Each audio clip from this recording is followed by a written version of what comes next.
네, 여러분 안녕하십니까? 가장 빠른 종합뉴스 뉴스큐 시작합니다. 절차적 정당성 논란 속에 비대위 출범 시간표가 나온 가운데 복귀 무선 위기를 맞고 있는 이준석 대표, 오늘은 대통령까지 저격하며 직격하며 여론전에 나서고 있는데요. 비대위로 갈라진 국민의힘, 이른바 이준석 컴백 당원 개정안 발의가 변수가 될지 주목되고 있습니다.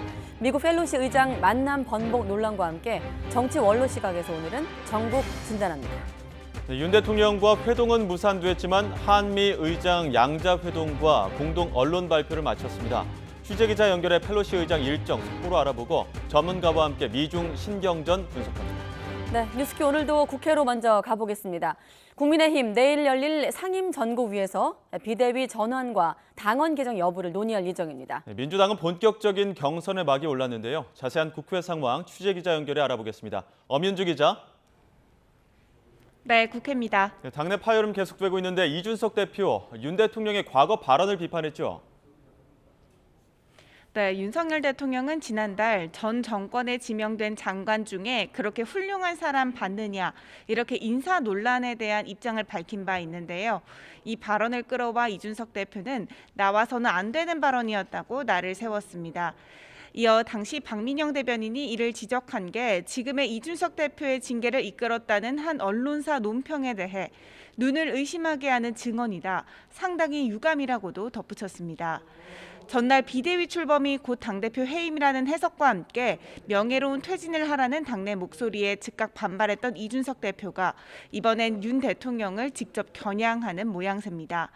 이와 관련해 대통령실은 당내 사정이 여러 가지로 복잡해하는 말로 이해하고 있고 정치 활동을 하는 분들의 의견 표명에 일일이 입장을 밝히는 것은 적절하지 않다며 별다른 언급을 하지는 않았습니다. 네, 아무튼 내일 상임 전국위가 열릴 예정인 가운데 당내 반발의 목소리가 여러 갈래로 나오고 있더라고요. 네, 비대위 출범 초읽기에 들어간 국민의힘 지도부는 오늘 비대위 체제에 대한 의견 수렴에 집중합니다. 앞서 서병수 전국위원회 의장이 당 지도부를 향해 비대위의 성격과 임기를 명확히 규정해달라고 촉구한 만큼 활동 기간과 비대위원장 후보군을 놓고도 이 당 내부에서 나오는 여러 의견을 청취할 것으로 알려졌습니다. 권성동 원내대표도 의원들과 만나 의견을 수렴하고 있다고 언급했는데 자세한 내용에는 말을 아꼈는데요. 직접 들어보시죠. 비대위원장 후보 좀 줄이셨는지 한 말씀만 부탁드릴게요. 아직 의견을 수렴하고 있는 중이어서 네. 아직 결정하지 못했습니다. 하지만 여전히 당내 파열음은 빚어지고 있습니다. 조혜진, 하태경 의원은 기자회견을 열고 비대위 출범이 내부 수습의 희망이 되려면 편법으로 당대표를 몰아내는 수단으로 악용돼서는 안 되고 당원 당규를 자의적 해석으로 악용해서도 안 된다고 목소리를 높였는데요. 그러면서 당대표 사고 시 비대위가 출범할 경우 당대표의 지위를 해하지 않는다는 내용의 새로운 개정안을 전국위에 제출하기로 했다고 밝혔습니다. 들어보겠습니다. 젊은 당대표를 몰아내기 위해 명분 없는 징계에 이어 억지 당원 개정까지 하려 합니다. 이 대표 몰아내기는 당원 당규와 법리적으로 아무런 명분도 정당성도 없습니다. 네, 민주당 상황도 보겠습니다. 본격적인 경선의 막이 올랐죠? 네, 오늘은 강원과 대구, 경북 ARS 투표와 제주, 인천 온라인 투표가 시작됩니다.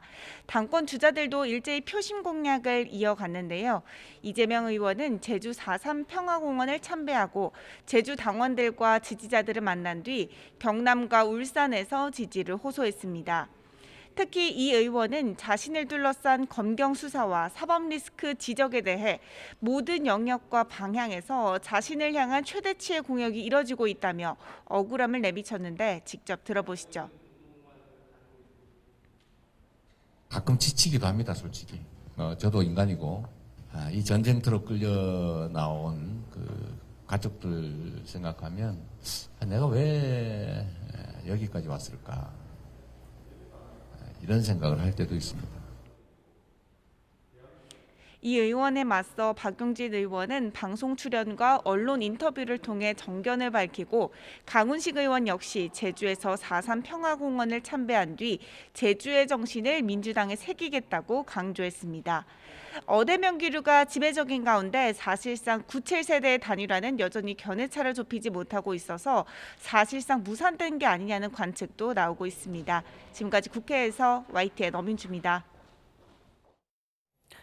네, 한미 양국 의장이 양자회동을 통해서 한반도의 실질적 비핵화를 이루기 위한 노력을 지원해 가기로 뜻을 모았습니다. 네, 펠로시 미 하원 의장은 휴가 중인 윤석열 대통령과 회동 대신 전화 통화를 갖기로 했습니다. 취재 기자 연결해 보겠습니다. 김승환 기자. 네, 자 김승환 기자. 네, 국회입니다. 네, 자 미 하원 의장이 우리나라를 방문한 건 20년 만인데 어떤 얘기를 나누는지 다시 한번 전해주시죠. 네, 낸시 펠로시 미 하원의장은 오전 11시 50분쯤 국회 본청에 도착했는데 김진표 국회의장이 문 앞까지 마중 나가서 펠로시 의장을 맞이했습니다.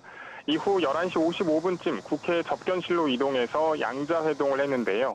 회동을 마친 뒤 양국 의장은 공동 언론 발표를 통해서 북한의 위협 수위가 높아지는 엄중한 상황에 우려를 표하며 비핵화를 지원해 나가기로 했습니다. 강력하고 확장된 대북 억지력을 바탕으로 국제협력 및 외교적 대화를 통해 실질적인 비핵화와 평화 정착을 이루기 위한 양국 정부의 노력을 지원해 나가기로 하였습니다. 낸시 펠로시 미 하원의장은 김진표 의장과 오찬을 함께한 뒤 판문점 공동경비구역 JSA로 이동했습니다. 오후엔 휴가 중 윤석열 대통령과 전화통화를 하고 저녁에 오산 미군 기지를 통해서 다음 행선지인 일본으로 떠납니다. 네, 그리고 어젯밤 펠로시 의장 방한 당시에 의전을 두고 논란은 계속되고 있죠.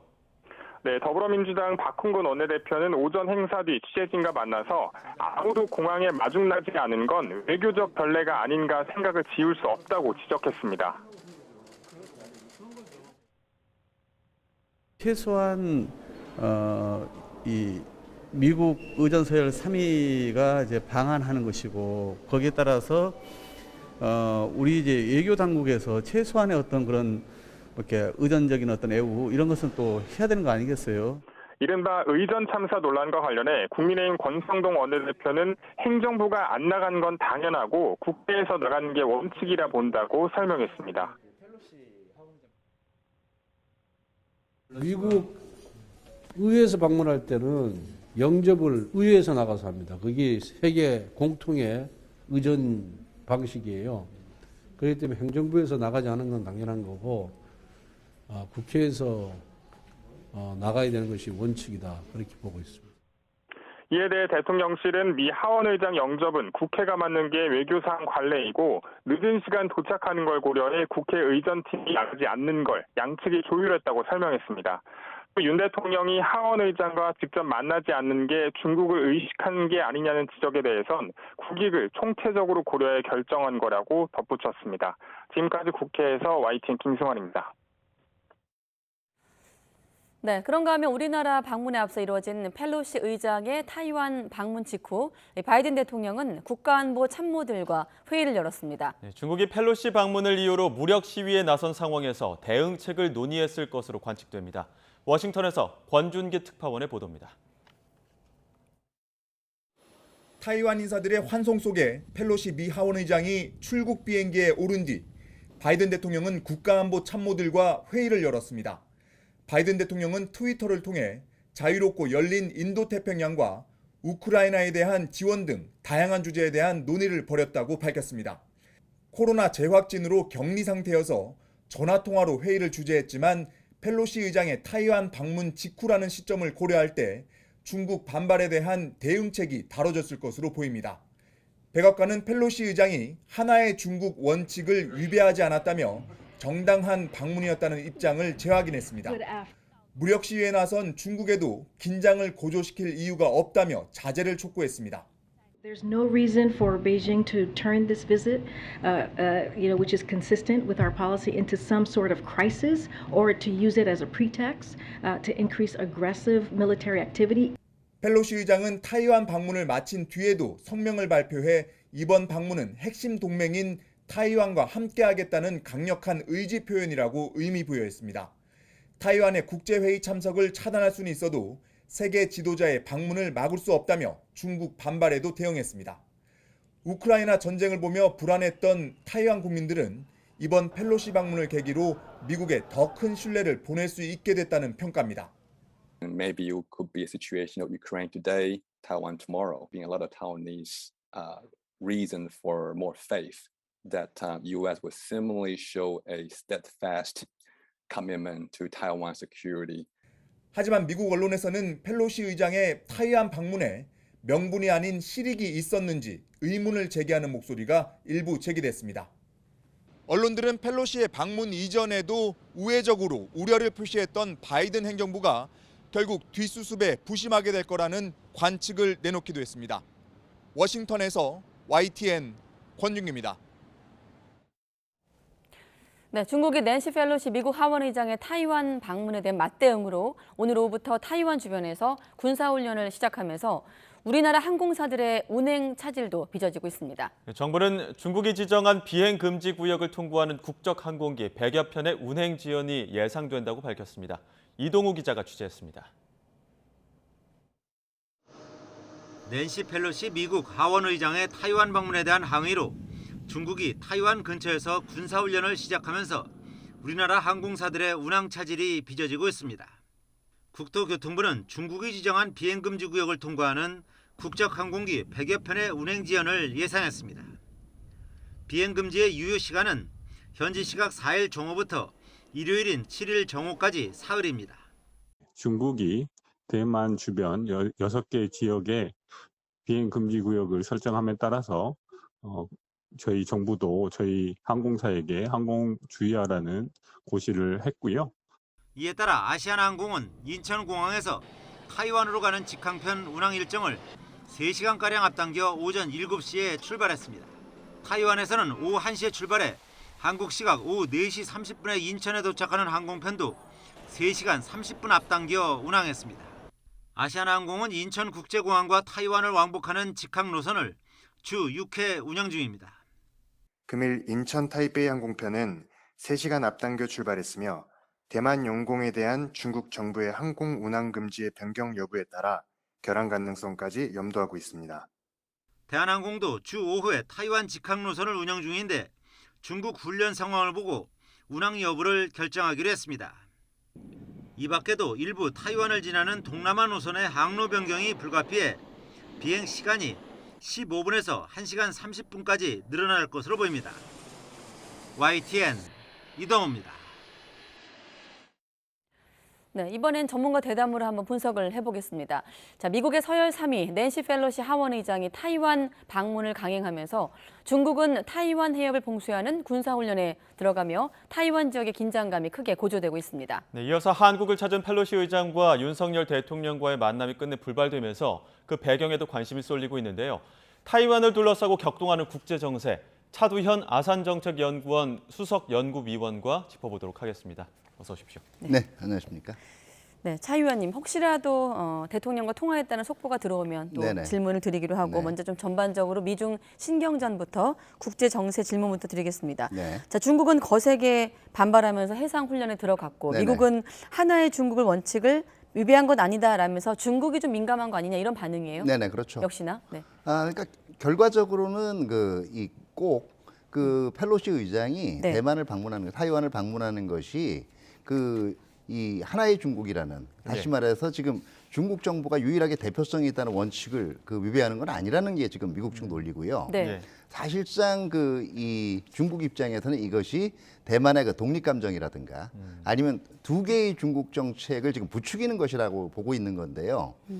현재에 있는 전반적인 논리상으로는 사실 이 꼭 국가급 행위자라고 국가라고 인정을 해야만 고위 강요가 방문할 수 있는 건 아니거든요. 네. 그렇기 때문에 중국 쪽이 지금 좀 지나치게 민감하게 반응하고 있다라는 이 해석이 나올 수가 있는 거죠. 예, 반발은 지나치게 민감하다는 해석이 나오고는 있는데 예. 그래도 적정한 수위를 지키는 건지 펠로시 의장이 떠난 뒤에 군사훈련을 했습니다. 이 부분 어떻게 보십니까? 예, 그러니까 서로 양측이 이번에 지금 이 중국 같은 경우에는 이번에 군사훈련에 동원된 예. 전력들이 이 육상뿐만 아니라 해상, 공중 아주 입체적인 지금 예. 전력을 시위를 했어요. 예.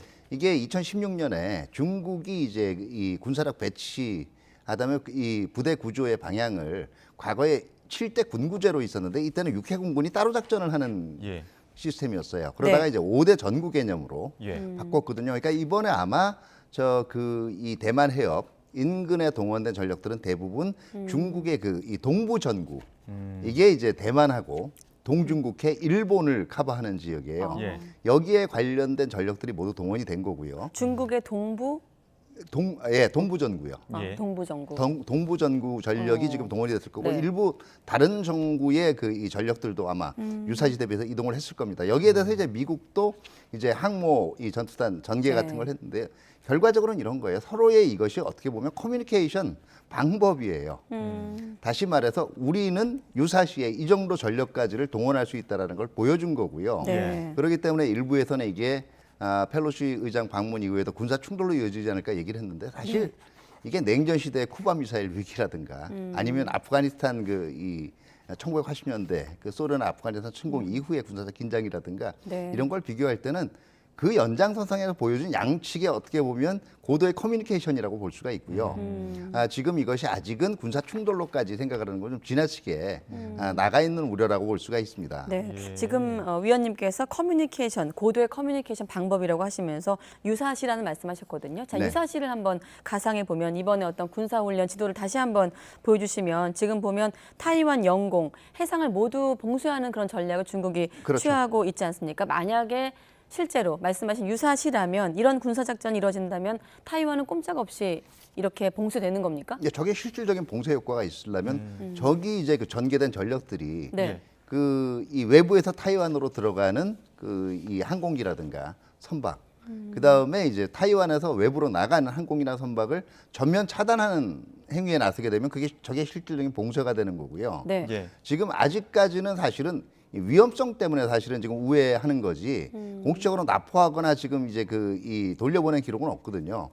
만약에 저게 실질적으로 봉쇄로 이어지는 다시 말해서 타이완으로 들어가고 나가는 네. 예. 항공기나 아니면 선박에 대해서 실질적인 이제 이 통제력 행사를 하게 되면 다시 말해서 붙잡거나 하는 거죠. 돌려보내거나 예. 그렇게 되면 또 완전히 상황은 다른 차원으로 가게 되는 거죠. 예. 그리고 지금 심리적으로는 사실상 봉쇄 효과가 작동을 했다고 볼 수가 있어요. 예. 그런데 저게 이제 우크라이나 얘기도 하는데요. 네. 우크라이나 같은 경우에는 사실 육상으로 만약에 나토 회원국이나 이런 이 전력들이 들어가게 되면 사실상 이건 전쟁으로 비화가 될 수 있는 문제인데요. 네.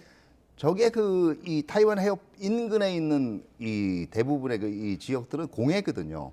거기에다가 전력을 전개하는 것 자체가 문제가 될 수는 없기 때문에 네. 저거는 우크라이나 지역에 비해서는 미국이 대응 전력을 전개하기가 훨씬 쉬운 지역이에요.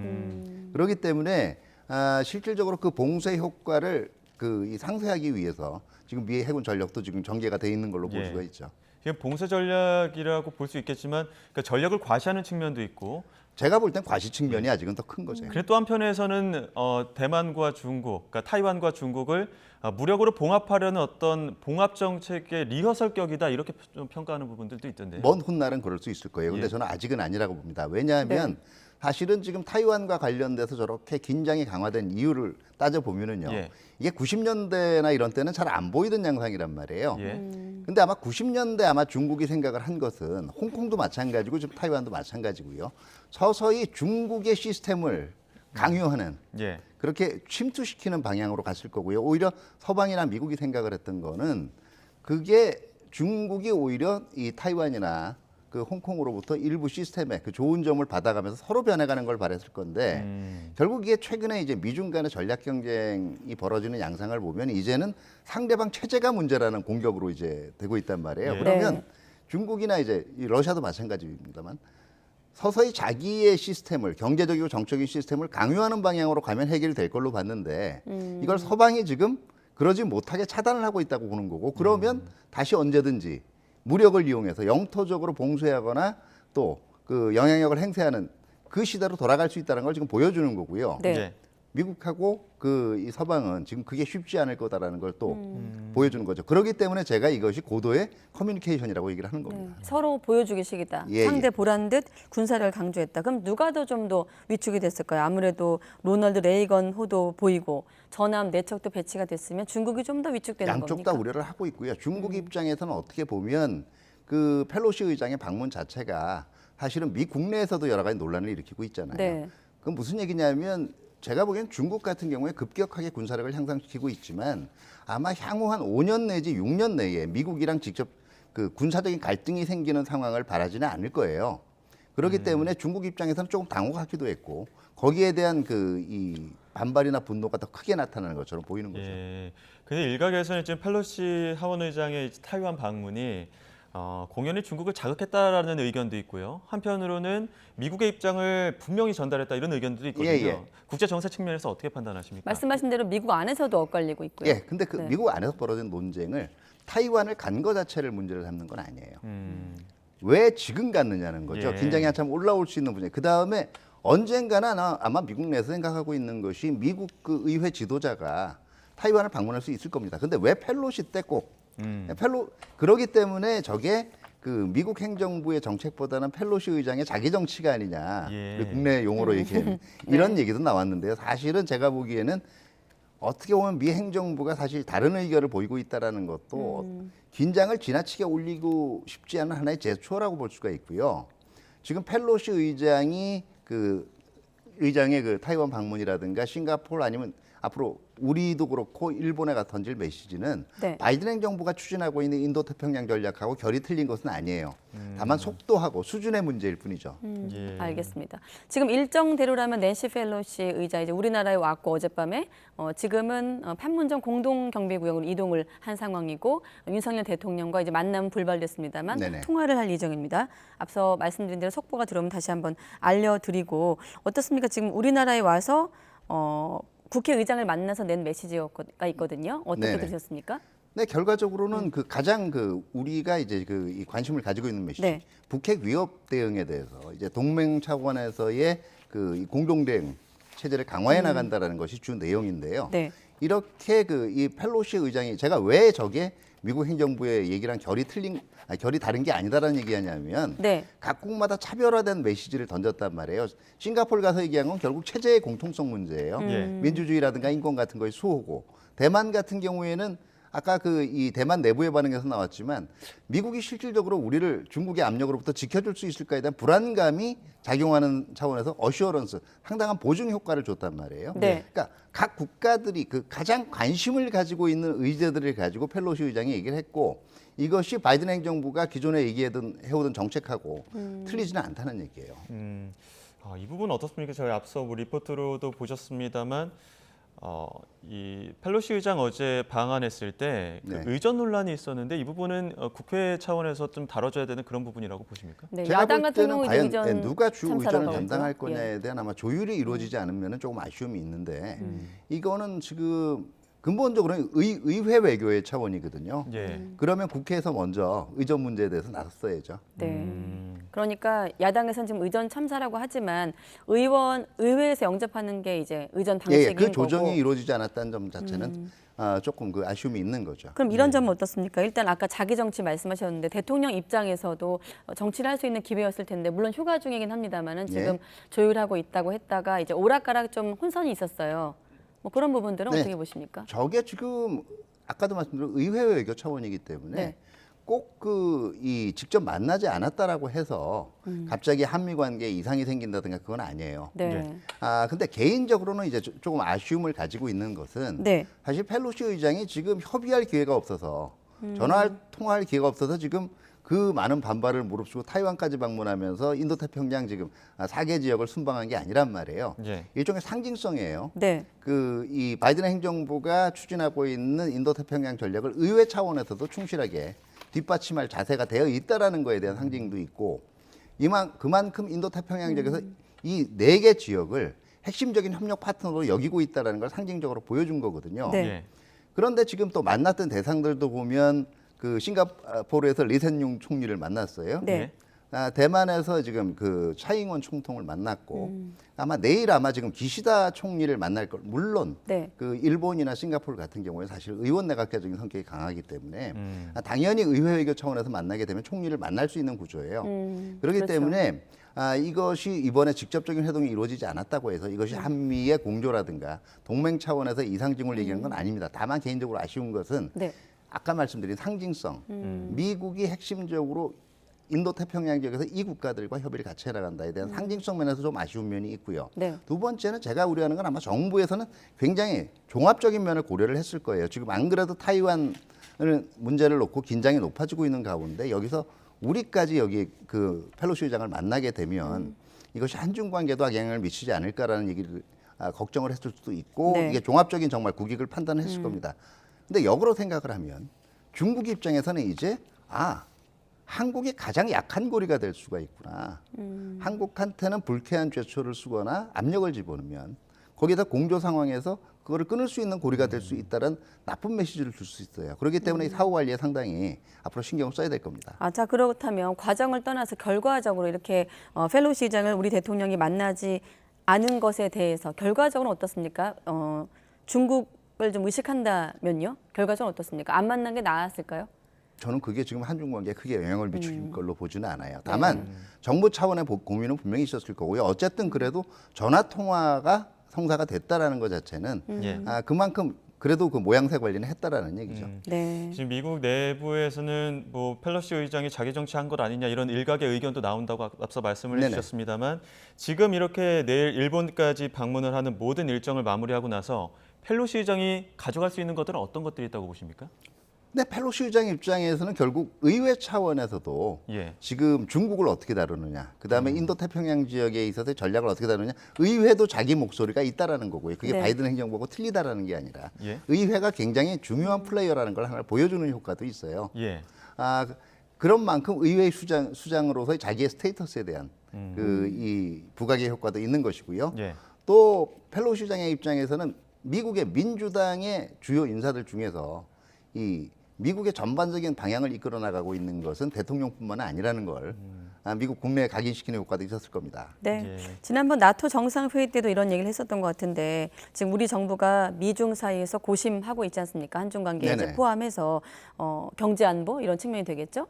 그런 한 축이 이제 미국이 주도하는 치포 동맹 참여 여부 있는데 결국엔 지금 이런 분위기 이후에 좀 합류하게 될까요? 어떻게 보십니까? 필요하다고 보십니까? 네, 결과적으로는 지금 이렇게 볼 수 있어요. 이게 국내적으로 지금 뭐 이번에 펠로시 의장 면담도 그렇고 그 IPEF라든가 그다음에 이제 기술 동맹 여기에서 우리가 참가하는 게 하느냐 안 하느냐의 문제. 이거를 지금 이제 반중 동맹의 참가 여부로 지금 이건 제가 볼 땐 굉장히 잘못된 프레임이에요. 미국도 공식적으로 표현할 때 미국의 주요 언론들이 이 치포라든가 이런 거 자체를 엔타이 차이니스 콜리션이라는 얘기를 안 씁니다. 몇 개 있지만 그렇지 몇 개 그런 표현이 등장하지만 공적으로 그걸 쓰진 않아요. 미국이 주장하는 건 어디까지나 인도 태평양 지역에서 파트너십, 그다음에 협력이라는 점을 강조를 하거든요. 자, 협력이라는 점을 우리도 강조를 하게 되면 중국의 입장을 생각을 하더라도 여기 직접 들어가느냐 안 들어가느냐의 문제부터 들어갔을 때 그러면 어떤 의제가 가장 한중 관계에 덜 손상을 주느냐 여러 가지 탄력적인 고민이 가능해요. 근데 이걸 반중 전선이라는 따옴표를 딱 놓고 고민하면 들어가느냐 안 들어가느냐의 고민밖에는 우리 선택지가 굉장히 좁혀진다는 거예요. 올바른 접근 방법은 아니에요. 알겠습니다. 혹시라도 대담 중에 대통령실에 속보가 들어오면 질문 드리려고 했는데 아직 통화 관련한 속보가 없어서 이렇게 질문 드리고 마무리 짓겠습니다. 자, 미 권력 3위 하원의장이 방문했는데 지금 분위기 속에서 우리 대통령과 미국 하원의장의 통화 내용에서 전문가로서 모범 답안이라고 해야 될까요? 지금 시점에서 좀 적절한 어떤 통화 내용은 어떤 발표가 나야 된다고 보십니까? 네. 두 가지일 거예요. 하나는 일단 한미 이 5월에 한미 정상회담에서 해서 공동 성명 거기 나왔던 몇 가지 정신들이 뭐 다시 한번 확인되는 거 이거 정도는 무난한 거고요. 지금 오히려 제가 볼 때는 얘기해야 되는 건 미국은 대만이나 이런 문제 확대해서 지금 얘기를 하고 싶을 거예요. 오히려 이런 의제에서는 조금 조심할 필요가 있어요. 미국 입장을 들어주는 그냥 경청하고 그걸 확인하는 것이 바람직할 거고요. 네. 우리가 지금 얘기할 수 있는 가장 급한 건 한반도 문제잖아요. 한반도의 안정 문제, 특히 북핵 위협에 대한 공동 대응 이런 부분들을 강조를 해나가는 그런 정도의 전화 통화를 하면 무난하지 않을까 이런 생각이 듭니다. 국회의장 만나서는 아무튼 북한의 실질적 비핵화를 위한 노력을 언급했기 때문에 네, 그렇죠. 대통령과의 통화에서는 또 어떤 언급이 나올지 함께 지켜보겠습니다. 네, 위원님 오늘 말씀 고맙습니다. 네, 감사합니다.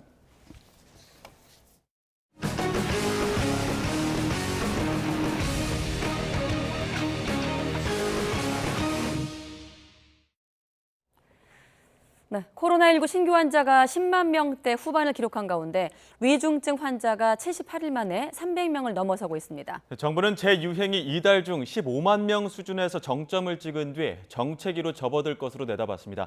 취재기자 연결합니다. 최명신 기자. 네, 최명신입니다. 네, 먼저 구체적인 확진자 현황부터 전해주시죠. 네, 오늘 0시 기준 코로나19 신규 환자는 10만 7,894명입니다. 전날보다 10,000명 넘게 줄었지만 사흘째 10만 명 이상을 유지했습니다.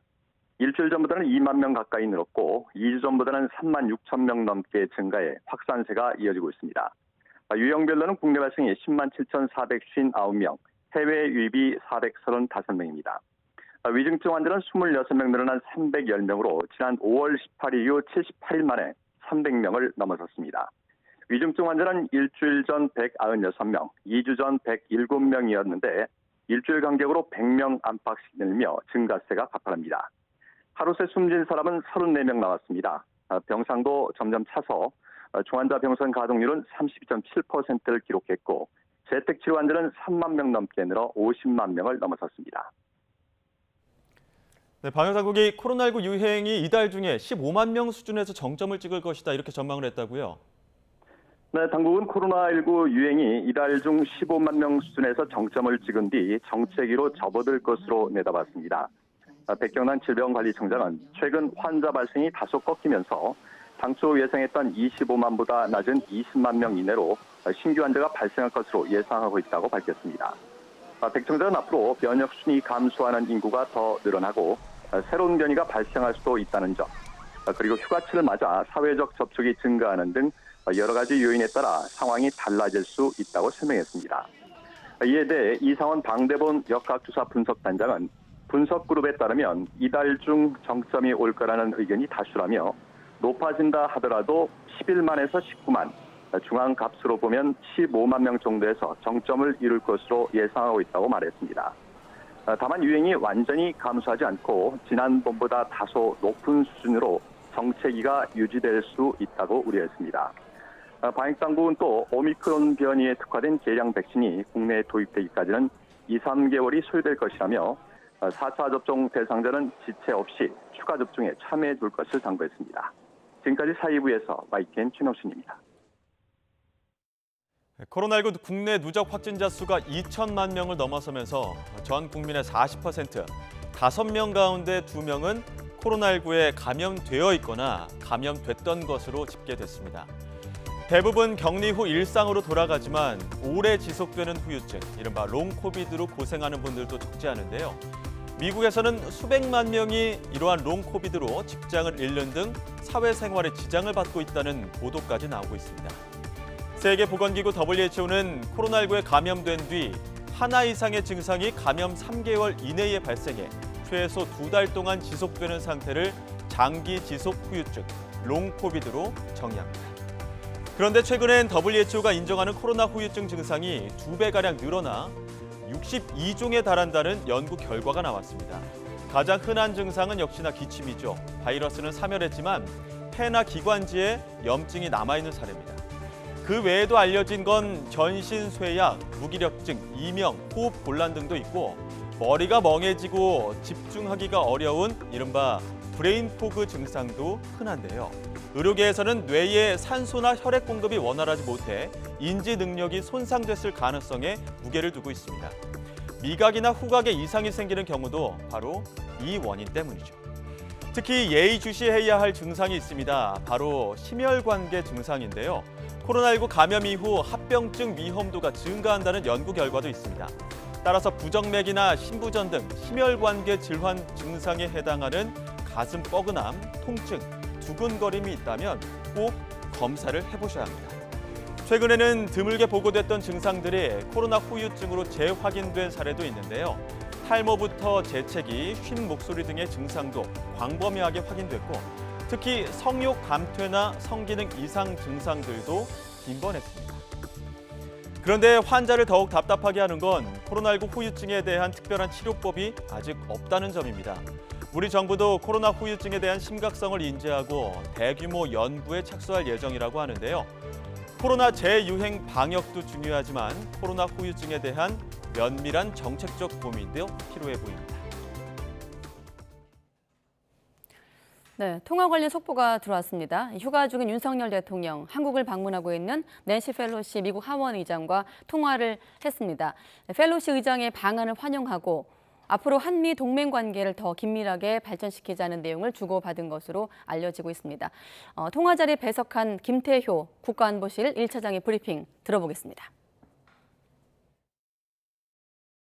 오늘 8월 4일 목요일 오후 약 2시 30분부터 한 40분에 걸쳐서 낸시 펠로시 미국 하원 의장 그리고 배석한 하원의 의원 5명 그리고 골드버그 주한 미국 대사 이렇게 1+6 형식의 전화 회담이 있었습니다.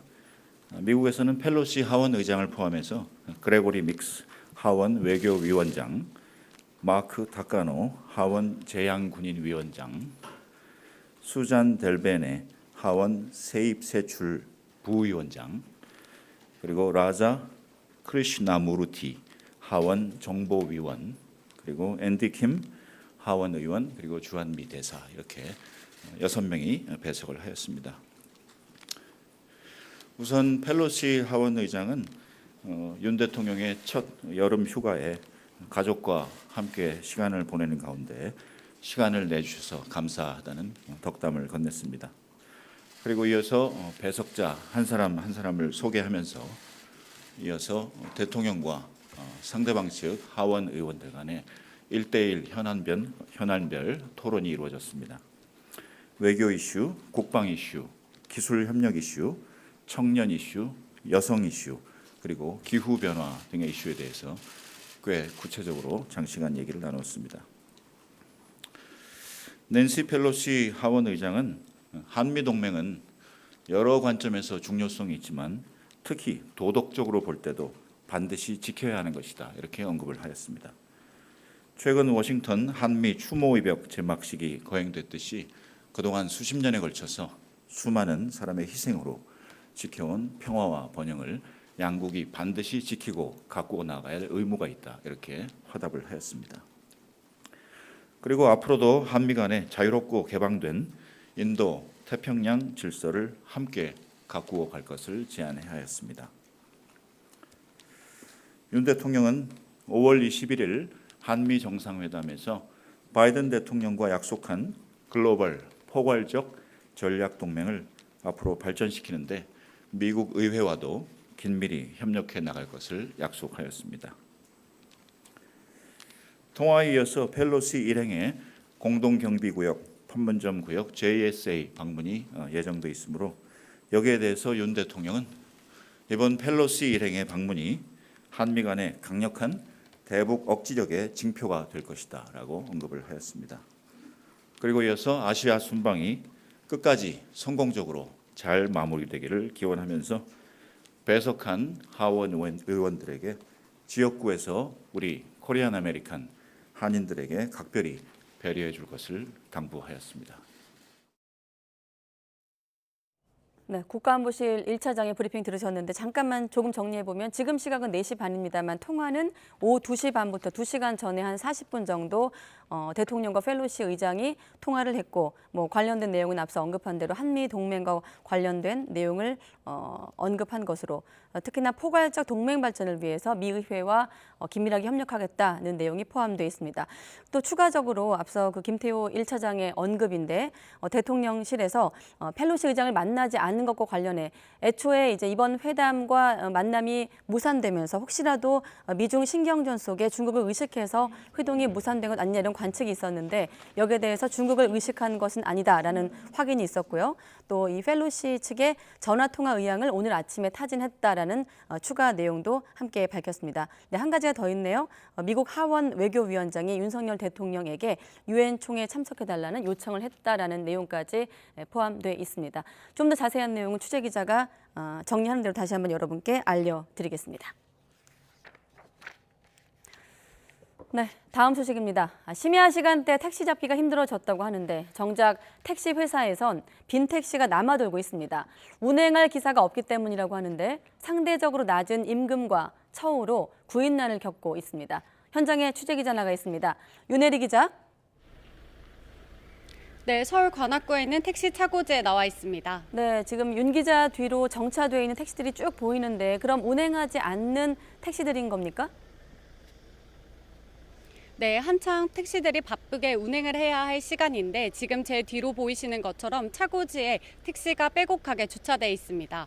운행할 기사들이 없어서이기 때문인데요. 이 법인회사는 택시를 총 120대 보유하고 있습니다. 하지만 소속된 기사는 60명에 불과합니다. 택시 한 대당 최소 1.5명에서 2명의 기사가 필요한데 가동률은 30%에 못 미치는 셈입니다. 코로나19 때 생업이 어려워서 이탈했던 택시기사들이 대거 돌아오지 않고 있다는 건데요. 이유를 직접 들어보시겠습니다.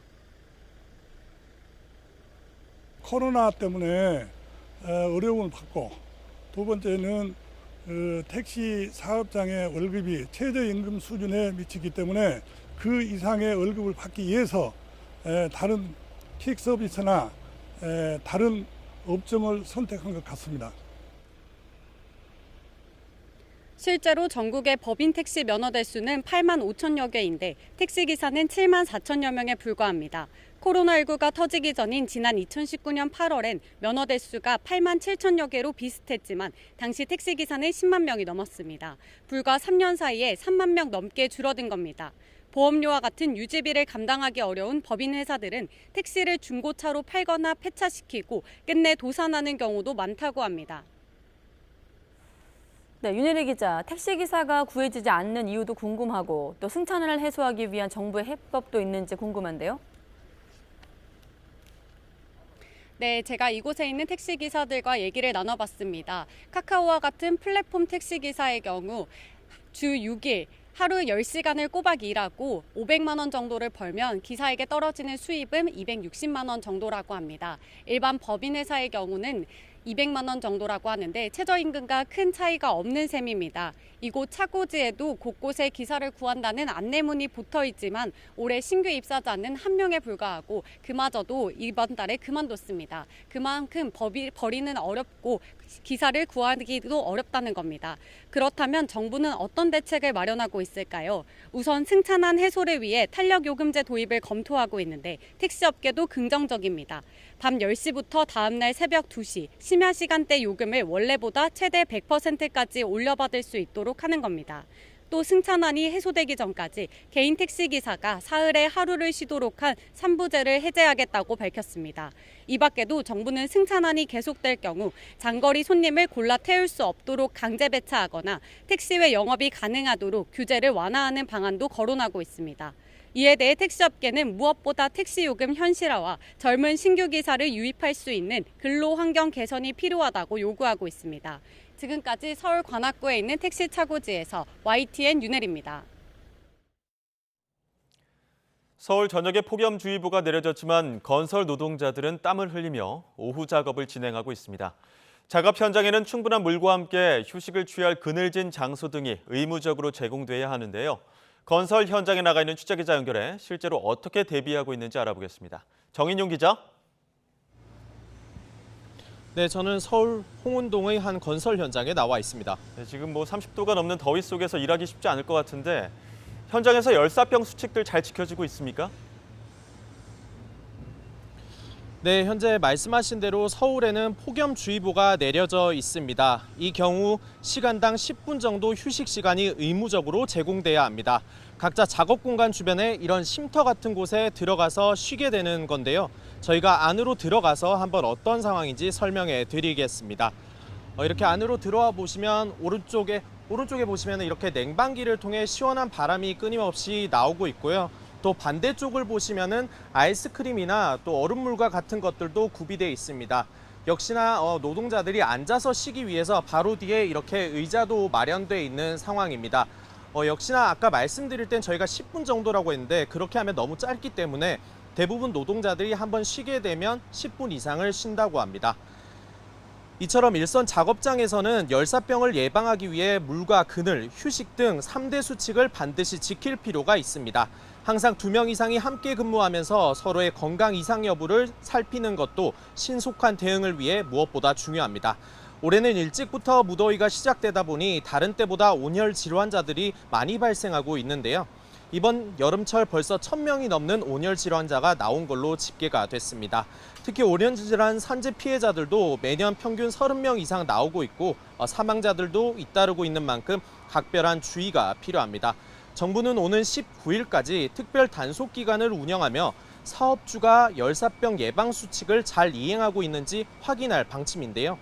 이 밖에 서울시의 이른바 안전어사대처럼 전국 각 지자체 소속 점검 인력이 불시에 현장 점검에도 나설 전망입니다. 지금까지 서울 홍은동 건설 현장에서 YTN 정윤용입니다. 건설 노동자뿐만 아니라 농민들도 장렬하는 뙤약볕 아래 또는 비닐하우스 내에서 찜통 더위 속에 일해야 하는 경우가 많은데요. 소리 없이 찾아오는 온열 질환은 대부분 고령화 농민들의 건강을 위협하고 있습니다. 온열 질환 피할 수 있는 몇 가지 주의사항 전해드립니다. 김민성 기자입니다. 지난해보다 2주 가까이 일찍 폭염특보가 시작된 올해. 소나기가 스치듯 지나가고 다시 뜨거운 햇볕이 내리쬐는 꿉꿉하면서도 더운 날씨가 끝모르게 이어집니다. 잠깐만 작업해도 현기증이 날 정도지만 그렇다고 일을 놓을 수는 없는 노릇. 많이 힘듭니다. 아침부터 폭염이 오다 보니까 불가피하게 한낮에 작업할 경우에는 좀 호흡도 가빠지고 많이 어지럽고 그런 편이죠. 고령층이 많은 농촌에서 이런 불볕더위는 특히 위험합니다. 올해 들어 전국에서 온열 질환자가 1,000명 넘게 나왔는데 이 중 177명, 약 17%가 논밭이나 비닐하우스에서 발병했습니다. 이렇게 폭염특보가 계속 발효되고 있을 때는 한낮인 12시부터 5시까지는 임시적으로 작업을 중단하시고요. 그리고 새벽녘이나 해진 후에 작업을 하시는 것이 필요합니다. 일할 때는 2명 이상이 함께해야 응급 상황에 곧바로 대처할 수 있습니다. 물이나 이온 음료를 조금씩 자주 마시되 술이나 카페인이 들어있는 음료는 수분 배출을 늘리는 만큼 피해야 합니다. 그늘에서 쉬거나 얼음 조끼 같은 특수한 옷을 입어 체온을 조절하는 방법도 있습니다. 땡볕 아래 비닐하우스, 잠시만 머물러 있어도 이렇게 땀이 비오듯 쏟아지는데요. 이 냉각 조끼를 입고 있으면 옷 안 체온을 6도까지 낮출 수 있다고 합니다. 또 일반 온도계보다는 습도와 기온, 햇볕을 종합적으로 확인할 수 있는 이른바 습구, 흡구 온도지수 측정기를 마련해 작업의 적정한 강도와 시간을 정하는 게 좋습니다. YTN 김민성입니다. 네, 앞서 보신 대로 여름 휴가 중인 윤석열 대통령, 펠로시 의장과 만남 대신 전화 통화를 선택했습니다. 이와 맞물려 정치권에선 이른바 의전 홀대 논란도 번지고 있는데 대통령실에선 조율된 사항이다 이런 입장까지 내놨습니다. 국민의힘은 비대위 체제로의 전환을 결정했지만 이준석 대표의 반발 수위가 높아지는 등 내홍이 격화하고 있습니다. 민주당 소식까지 오늘은 정치원로 두 분과 함께하겠습니다. 이재호 국민의힘 상임고문 또 이상민 더불어민주당 의원 나오셨습니다. 안녕하십니까? 네, 안녕하세요. 안녕하십니까? 네, 마침 준비하시면서 또 그 속보 보셨기 때문에 바로 여쭤볼게요. 지금 보면 이번 그 만남이 통화로 이어진 것과 관련해서 휴가 때문이다, 아니다, 외교적인 포석 때문이다 여러 가지 해석이 있었는데 일단은 펠로시 의장을 만나지 않은 건 대통령실에선 중국을 의식한 건 아니다라는 입장까지 나왔습니다. 아니 그냥 우리 그 흔히 하는 말 중에 네. 오는 손님 막지 않고 가는 손님 가는 사람 안 붙잡는다는 말이 있지 않습니까? 네. 더구나 우리의 그 풍습에 따르면 손님이 오시면 반갑게 가서 맞이하고 네. 할 수 있는 뭐 정성을 다해서 또 손님 하고 하는 건 우리의 예법이고 또 미국과의 관계는 한미동맹이라면서요. 네. 미국에서 하원 의장의 또 영향력은 또 정치적 비중이나 그건 크고 그러면 굳이 안 만나야 될 이유가 뭐가 있을까? 40분 전화 통화했다는 거 아닙니까? 네. 그 시간이면 만나는 게 더 빠르죠. 더 쉽고. 그래서 난 도대체 이해가 안 됩니다. 왜 이렇게 부자연스럽게. 일단 휴가 중인 점이 있고. 휴가는 뭐 서울바닥 얘기신데 무슨 다 알고 있는데. 또 한 가지는 국회 의전 사항이라고 얘기하고 있는데 이 부분은 어떻습니까? 아이 그건 아니 그러면 다른 나라들 지금 인도네시아 말레이시아인가요? 네. 싱가포르 뭐 등 대만 그리고 일본의 기시다도 총리도 네. 만나길 예정돼 있다는 거 아니겠습니까? 다 만나는데 우리만 쏙 빠져서 뭐 어쩌고 저쩌고 하는 거는 네. 너무 부자연스럽죠. 또 그런 절차도 좀 혼선이 있었습니다. 조율을 한다고 했다가 안 만난다고 했다가 여러 가지 혼선도 있었는데 고모님은 이번 과정 어떻게 평가하십니까? 그 대통령실이 좀 그 적절하지 못하게 의전을 처리한 거죠. 그건 그 물론 국회의장이 파트너고 국회에서 의전을 담당한다 하더라도 네. 대통령이 서울에 계시는데 미국의 하원 의장이 아니고 다른 작은 나라의 국회의장이 와도 대통령이 만나서 차 한잔 하는 것이 그게 국가 간 예의인데 뭐 양국에 서로 조율됐다고 자꾸 이야기를 하니까 뭐 할 말은 없지만 그러나 자연스럽지 못한 거죠. 아, 자연스럽지 못하다. 이런 지적이 나오니까 대통령실도 얘기를 한 게 있거든요. 자, 강승규 수석 얘기를 듣고 또 논의를 이어가겠습니다. 네. 펠로시 의장의 파트너는 국회의장이고요. 아, 국회의장이기 때문에 대통령은 휴가 중이기 때문에 그 휴가 중에 그 국회의장이 파트너인데 여기에 만나시는 것은 그건 뭐 적절치 않으신 것 같고요. 그런 부분 등은 뭐 펠로시 의장이 대통령 휴가 중에 방문한다는 다양한 추측 또는 취재 등이 있을 수 있지만 이런 부분에서 왔다 갔다 한 측면은 없는 것으로 알고 있습니다. 그리고 뭐 또 펠로시 의장에 대한 그 국회의장의 여러 가지 대응이 뭐 선제적으로 이루어지는 게 맞는 것이죠. 외교적으로도. 저런 사람들 교체해야 됩니다. 대통령주의에 저렇게 상황 판단을 못하거나 네. 상황 판단을 호도하거나 책임을 회피하는 데만 급급해서 저런 엉뚱한 얘기를 하고 있는 거예요.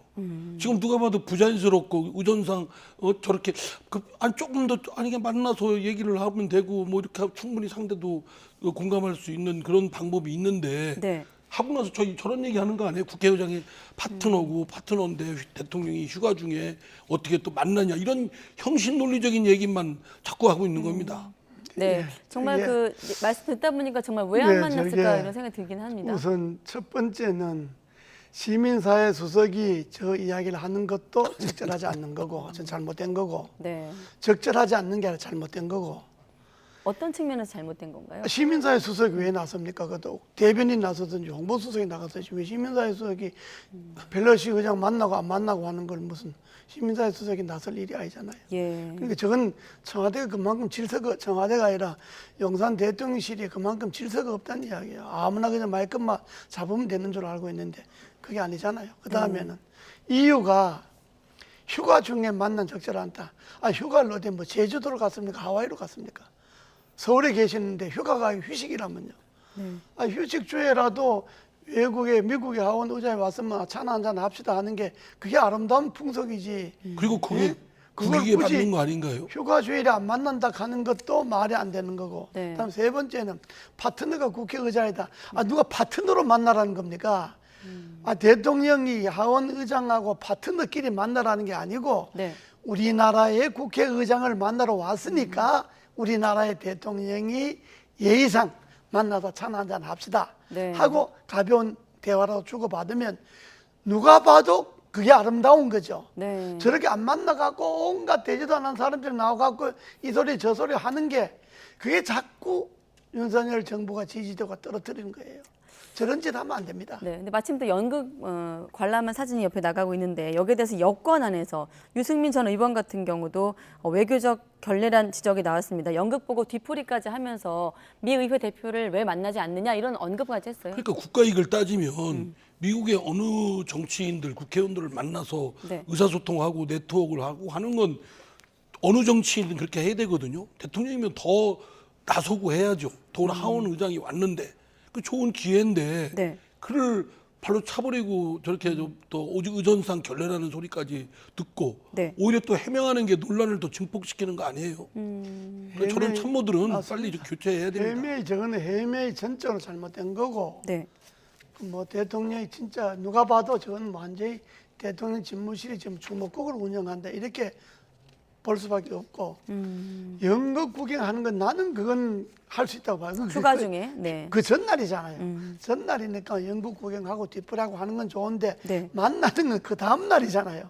그러니까 연극 구경하는 거하고는 결부시킬 거 없고 뭐 휴가 중에 연극 구경은 할 수도 있는 거고 뭐 하는데 네. 문제는 그 다음 날 시간이 충분히 있음에도 불구하고 만날 수 있는 것을 안 만나 놓고 이유를 자꾸 이것저것 끌어대니까 그게 국민들로 하여금 짜증나게 하는 거지. 그러면 잠시 뒤에 여쭤보려고 했는데 지금 계속 참모들 얘기하시면 결국 이 시점에서 좀 휴가 끝나고 인적 쇄신이 필요하다고 보십니까? 어떻습니까? 뭐 휴가 끝나고 당장에 필요하겠습니까? 그런 고민을 해야 된다고 보십니까? 예, 뭐 그래도 뭐 지금 저 참모들이 저렇게 엉망진창으로 대처하니까 저건 고쳐야죠. 고쳐갖고 한번 한 100일이라도 좀 한 석 달, 열흘, 한 100일 지나보고 그래도 참모들이 도저히 고칠 가망성이 없다. 그럼 그때 가서 이야기해도 당장 휴가 끝나고 와서 인적쇄신 하기는 좀 빠르죠. 근데 저는 좀 생각을 달리하는 게요. 네. 지금 국정이 난맥이 이루 말할 수가 없습니다. 그리고 뭐 여당인 국민의힘에서의 그 권력 싸움이나 내부는 더 말할 것도 없고 지금 정부나 정부의 장관들 또 대통령실의 비서실 이 대응하는 거나 여러 가지 보좌하는 것이 엉망진창이거든요. 그러면 여기에 따라서 신상필벌이 있어야 돼요. 정리하고 넘어가야지. 네. 그냥 대통령 주위에 뭐 참모들 뭐 얼마 안 됐으니까 그냥 넘어가면은 이것이 더 이런 혼란이 더 증폭되지 않겠습니까? 네. 저는 빨리 정리해야 된다고 봅니다. 그리고 이 정도 난맥이 왔으면 과거의 행정부의 입장에서는 총리 또 대통령 비서실장 다 일단 사표를 냅니다. 반려를 할지라도. 그냥 암소리들 장관 누구고 대통령 비서실이고 인위적인 뭐 개편은 없다. 그럼 인위적인 개편하지 뭐 자연적인 개편을 합니까? 네, 알겠습니다. 자기들 몸 보신 네. 그냥 저 복지부동 하는 그런 자세가 드러나는 거예요. 속보이는 그런 행태들만. 자연적인 개편은 어떤 건가요? 근데 그게 뭐가 있겠습니까? 사람 네. 죽어야 바꾸는 네. 거지. 예, 알겠습니다. 자연적 개편이야 뭐 본인들이 그만두는 게 자연적인 개편이지. 네, 알겠습니다. 그러니까 지금 상황이 전체적인 쇄신을 해야 될 분위기를 잡아서 다 잡고 나가야 될 때지 이를 미뤘다가는 윤석열 대통령의 리더십에도 상당한 위기에 지금 봉착해 있고 네. 이것을 수습하지 않으면 큰일 납니다. 이게 참모들이 평소에는 뭐 우리가 모르지만은 어떤 사안이 발생했을 때 그걸 대응하는 걸 보면 저 참모가 제대로 하는구나 안 하는구나를 알 수 있는데 지금까지 대응하는 걸 보면 좀 수준에 못 미치죠. 네. 다음 질문 넘어가기 전에 그 낸시 펠로시 의장 관련해서 저도 좀 궁금한데 지금 보면 전용기가 도착했을 당시에 이제 국회의장도 만났고 대통령과도 통화를 했습니다만 그 전에 공항이 좀 텅 비면서 의전 혼례 논란이 있었거든요. 이 부분은 어떻습니까? 일단 국회 어떤 의전으로만 봤을 때는요. 분명히 그 미국 연방 의회와 네. 그러니까 펠로시 의장 쪽과 우리나라 국회 쪽과 얘기가 돼 있었을 겁니다. 외교부도 거기에 중간에 나서서 네. 주선을 했을 테고. 근데 전혀 공항에 아무리 물론 심야지만 그쪽에 미국의 국회를 대표하는 하원 의장이 왔는데 우리 쪽에서 아무도 영접이나 의전에 이런 저기가 없었다고 한다면 네. 국회 측도 문제가 크죠. 최소한 사무총장이나 부의장 정도는 나가서 그 영접을 해야 되는 거 아닌가 싶습니다. 미국이 괜찮다고 했다고 이제 해명은 하고 있습니다만. 뭐, 네. 그 미국이 두 가지 이유죠. 밤늦은 시간이고 또 도착하는 비행자이 공군 비행자인데 네. 군용 비행자인데 굳이 나올 수도 있느냐. 이거는 미국 측의 인사 말이고 그렇다 하더라도 우리나라 의회에서는 진짜 사무총장이나 부의장들이 나가서 네. 정중하게 그 영접을 하는 것이 그게 우리나라의 정치의 격을 높이는 거죠. 네. 미국에 뭐 아이 밤 늦으니까 나오지 말라 그런다가 아이고 잘 됐습니다 알았습니다 이렇게 하고 안 나간다가 하는 거는 네. 우리 국회의 품격이 문제지. 그리고 국익을 생각하면 네. 저렇게 소홀하게 생각하면 안 되죠. 어쨌든 그 정치인들끼리 만나는 건 다 각국의 자기가 속한 국가의 이익을 위해서 일하는 건데 네. 아니 지금 상대방 국가의 하원 의장이 왔는데 저렇게 그냥 생각 없이 아무도 안 나가고 국회도 안 나가고 또 정부 행정부 쪽도 안 나가고. 네. 그러니까 미국에서 진짜 나오지 말라고 한 게 아닌데 해석을 그렇게 고지고대로 했다 이렇게 두 분의 말씀이 들리네요. 자, 휴가 관련해서 어떻습니까? 지금 뭐 이런 외교적인 문제도 있었고 대통령실 관련한 의혹들이 좀 여러 건 다시 불거지면서 선거 국면에 있었던 일들이 다시 한번 이제 불거지면서 휴가 중인 대통령, 뭐 대통령실 포함해서 고민이 많을 것 같은데 지금 보면 관련된 뭐 의혹들에 대해서 이를테면 다시 등장한 뭐 법사 이런 얘기들도 있고요. 명확한 해명은 지금 없거든요. 휴가 끝나고 전국 구상 대통령실에서 어떤 정도의 언급이 나야 된다고 보십니까? 대통령실에서 그 권상가 무슨 법상가 네. 그 사람에 대해서 주의보를 내렸다는 거 아니겠습니까? 조사하겠다 정도 나왔죠. 예. 예. 그러니까 그게 뭐 실체가 없는 건 아니죠. 대통령실까지 나설 정도의 얘기가 있었던 거니까. 네. 그런 무슨 어떤 기미가 있었으니까 그런 거 아니겠습니까? 그런데 그런 우려는 이미 대선 과정에서부터 윤석열 당시 후보 또는 김건희 씨와 관련된 여러 인물들을 거론할 때 네. 이런 것들이 계속 우려가 제기돼 왔던 건데 지금 불거지는 거죠. 그래서 빨리 손써서 예방 조치를 취하지 않으면 네. 이런 것들은 더욱더 커져서 큰 사고를 만나게 될 것이다. 그 국가적으로 큰 엄청난 타격을 입게 될 텐데 대통령실에서 빨리 나서서 이런 일이 없도록 해야 될 것이고 무엇보다 윤석열 대통령이 이거에 대한 엄단의 조치를 취해야 된다고 생각합니다. 네, 대통령실 입장을 한번 놓고 대통령 의중을 한번 파악해 보면 관저공사업체 관련 의혹에 대해선 사적 인연 때문이라고 일방적으로 보는 건 프레임 공격이다. 또 지질구 관련된 시민사회 수석의 어떤 언급을 저희가 정리한 게 있는데 지금 대통령실의 인식, 고모님은 어떻게 보십니까? 네. 지금 그 대통령 집무실 참모들이 대응하는 걸 보면 네. 그 매 사안마다 논리적이지도 못하고 상식적으로 납득할 수도 없는 거고 그 앞뒤가 안 맞게 그냥 중구난방으로 이야기하잖아요. 네. 그거는 대통령실에 있는 참모들 어느 누구도 대통령실에 제기되는 여러 가지 의혹에 대해서 진상을 소상히 설명하거나 해명할 만한 내용을 알지를 못한다는 이야기잖아요. 결국은. 네. 그러니까 결국 이 문제는 우리가 아무리 애정을 갖고 대통령실을 대하거나 아무리 애정을 갖고 대통령을 지켜본다 하더라도 이거는 대통령께서 참모들에게 이건 읽고 저건 읽고 이건 이렇게 하고 저건 저렇게 했으면 좋겠다고 이야기를 해주든지 아니면 참모 중에 어떤 누가 네. 대통령하고 흉금을 털어놓고 또 그 김건희 여사하고 흉금을 털어놓고 이런 문제가 제기되는데 이건 어떻게 정리했으면 좋겠냐고 이야기를 하고 하든지 이대로 가면 대통령실이요. 뭘 하나 제대로 해명 못하고 더구나 그 시민사회 수석이라는 사람이 뭐 지지도 떨어지는 것에 대해서 해명한다는 게 뭐 네. 야당의 악의적인 무슨 프레임에 뭐 어떻게 하는데 그게 말이 되는 이야기입니까? 아 여론조사가 그 야당만 하는 게 여론조사입니까 그게? 그 지지도가 20%대를 떨어졌다 그러면 겸허하게 우리가 잘못해서 우리가 대통령 잘못 모셔서 그렇다든지 우리가 반성할 점이 많다든지 국민 여러분들에게 진짜 우리가 고개 숙여 사과드린다든지 뭐 이렇게 나가야지 지지도가 계속 20%로 떨어지는데 그게 야당의 악의적인 프레임이다 이렇게 이야기하면 되겠냐고요. 또 오히려 국민들에게 이 더운데 더구나 연락에 만드는 거지. 저러니까 지지도가 20%를 넘어가지를 못하잖아요. 네. 저렇게 하면 안 됩니다. 이재호 고문께서 이렇게 격앙되게 말씀하셨기 때문에 이상민 의원님이 어떻게 말씀하실지 되게 궁금하네요.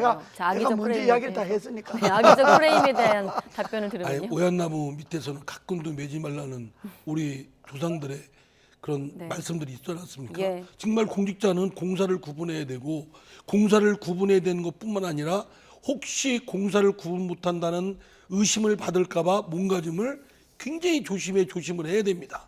근데 지금 조심을 안 하고 있잖아요. 네. 지금 야당의 프레임이다, 공격이다, 부당하다 이 얘기만 하고 있어요. 공격받을 짓을 안 하면 될 거 아닙니까? 그 코바나 대통령 관저공사 하는데 네. 대통령 부인과 관련된 신분이 있는 사람의 그런 업체를 왜 선정을 합니까? 그걸 수의계획에 따라서 잘못된 그런 걸 안 하면 그런 말썽이 없고 논란이 없을 텐데 말하면 불러서 매를 맞는 겁니다. 그러니까 안 하면 되는데 그리고 해명 또한 그래요. 네. 야당의 공격이라고 그러는데 야당이 부당한 걸 했다면 그냥 시간 지나면 다 잊혀지고 오히려 야당이 역공을 받습니다. 그렇지 않겠습니까? 네. 저 사람들 엉뚱한 거 공격한다라고 국민들로도 비판을 받을 텐데 그게 아니고 지금 대통령 비서실이나 대통령 주변 인물들이 문제가 있다라고 국민들이 걱정하는데 지금 저렇게 대통령실에서 얘기는 확인해서 절차에 따라서 하겠다. 하나만 한 얘기를 하고 있는 거예요. 네. 그렇다 보니 민주당에선 대통령실의 공적 시스템이 완전히 붕괴됐다라면서 일부에선 지금 특별감찰관 임명이 필요하다 이런 얘기 나오고 있거든요. 조응천 의원 얘기인데 잠깐 준비되면 또 들어보겠습니다. 네. 지금이라도 특별감찰관을 빨리 좀 만들어야 될 것 같고 그다음에 친인척팀 이게 없으니까 사실은 담당할 부서가 지금 제대로 없는 겁니다. 근데 특별감찰관을 임명을 하면 일단 국회에서 빨리 추천부터 좀 해야 될 거 아니에요? 그렇죠. 여당에서도 저번에 상당히 긍정적으로 얘기를 했고 야당은 계속 하자 그러고 그런데 여당이 말만 하는 것 같아요. 특별감찰관 임명 거기에 대해서 별로 그렇게 대통령이 적극적이지 않을 것이다. 네, 지금 대통령 집무실에서 네. 크게 잘못하고 있는 것이 대통령실 특별감찰관 임명을 그걸 국회가 추천하는 건데 대통령실에서 국회 이야기를 해야죠. 여당 원내대표, 네. 야당 원내대표에게 추천을 해달라. 그럼 임명하겠다. 그러니까 대통령 의중이 있어야 된다. 네. 그러니까 대통령실에서 국회로 추천해달라고 이야기를 하든지 아니면 여당의 원내대표가 야당 원내대표하고 상의해서 빨리 우리가 추천해서 대통령실에 넘겨서 임명하도록 하자든지 대통령 그 특별감찰관 임명 안 하는 거는 전에부터 계속 우리가 이야기하는 거지만 그건 아주 잘못입니다. 그 빨리 임명해야 되는 거고 검찰총장도 뭐 언제 임명한다 그래 아직도 끌잖아요. 저도 빨리 임명해야 되고 소위 이 정부 들어서서 공정과 상식, 정의에 부합되지 않는 그런 일일 때는 빨리 시정해야 됩니다. 그러니까 특별감찰관도 야당이 저렇게 따지기 전에 빨리 임명해야 되고 뭐 그렇다고 해서 그렇게 이야기할 수 있겠죠. 당신네들은 5년 동안 내내 임명 안 했잖냐 이렇게 말할 수가 있는데 그렇게 말하면 안 되죠. 문재인 정부가 5년 동안에 청와대에서 특별감찰관 임명 안 했으니까 네.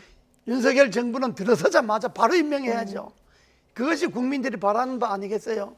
임명해야 되는 거고. 하나 미스테리가요. 네. 지난 문재인 정부 때도 특별감찰관 법에 따라서 국회에서 선행적으로 먼저 추천을 해야 됩니다. 네. 여야가 협의해서 대통령한테 추천하고 대통령은 그 사람들 중에서 임명을 해야 되는데 어느 누구도 적극적인 자세를 안 보여요. 먼저 선행적으로 여야가 말하면 그때 야당인 국민의힘 쪽에서도 특별감찰관 누굴 추천한다 막 하고 적극성을 보여야 되는데 보이지도 않고요.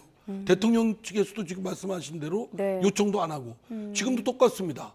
여야를 뭐 특별감찰관 임명해야 된다고 하지만 여야 지도부가 한 번도 이에 대해서 협의하거나 한 적도 없을 것 같고 또 추천한 적도 없고 지금 대통령은 특별감찰관 임명을 해야 되니까 법에 따라서 먼저 빨리 추천해 주십시오 라고 국회 측에다가 요청하는 공문에도 띄워야 되는데 안 합니다. 네, 알겠습니다. 그러니까 누이 좋고 매부 좋은 것 같아요. 네.